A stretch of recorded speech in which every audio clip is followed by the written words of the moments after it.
waxa ilaahay ku mahadsan yahay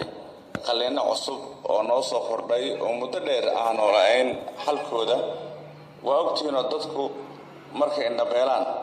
qaab kala duwan bay u indhabeelaan indhabeelka badankiisa wax waa laga qaban karaa annagu hore waxaan u sameyn jiray qalliinka caadka ah ee indhaha daboola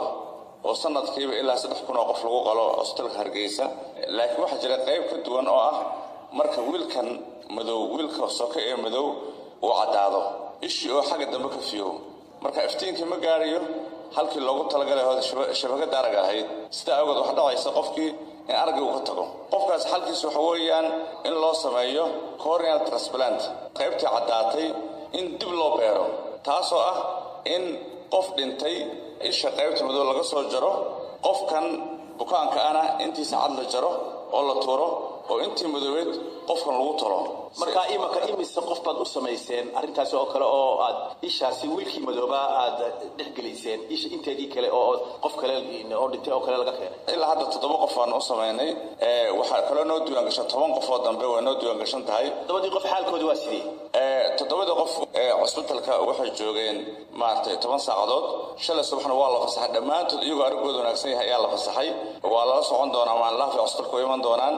laakiin dad guryahoodii bay tageen xaalkooduna aad buu fiican yahay argooduna aad iyo aad buu wanaagsan yahay alxamdulillah xagee laga keenay marka Dr. Shiine in badan dhakhtarkan ka shaqeynayay meel kale oo dhulka Soomaaliyeed waa tagtay oo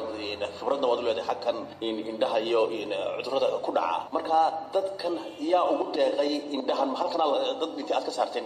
wiilkii indhii markay dhinteen oo kale maya halkan laba runtii dadkeena ma ogolaanayo dareemaysa laakiin waxa caalamka jira santaro bangiyo lagu keediyo xubnaha dadka markay dhintaan waliba marka shilkii waxa ku dhintaan marka indhahan wax laga keenay Mareykanka waxa soo qaban qaabiyay nin dhakhtar oo maartay Masri ah oo degan Kampala consultana oo ka shaqeeya meel kala duwan oo maartay caalamka kamid ah ninkaas xiriir wanaagsan la lahaa bangiga isagii baa dalbay 7 indhood buu nooga dalbay ishii maartay waxa weeyaan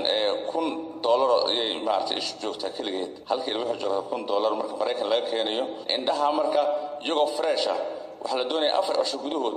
qofka in qalliinka loogu sameeyo maanta bangiga laga soo saaro iyo maanta qofka la gelinayo 4 cisho ka badan uma dhaxayn karto marka ma frijeer bala soo gelinaya Air France soo qaaday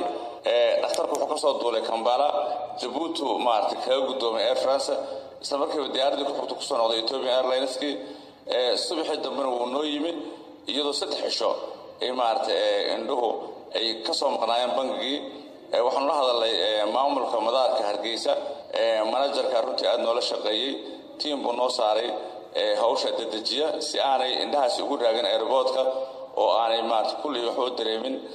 daqiiqado gudahood markuu nagu soo gaarin qalliinadii baa bilowday marka ma sii wadasan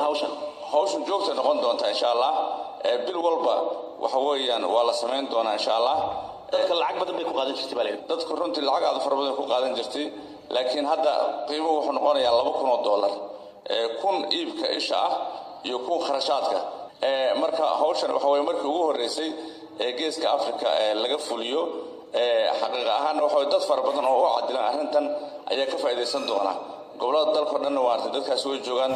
meelaha marka qambareyna gobolada mar waxaan dad fara badan oo noocaas u baahan maartay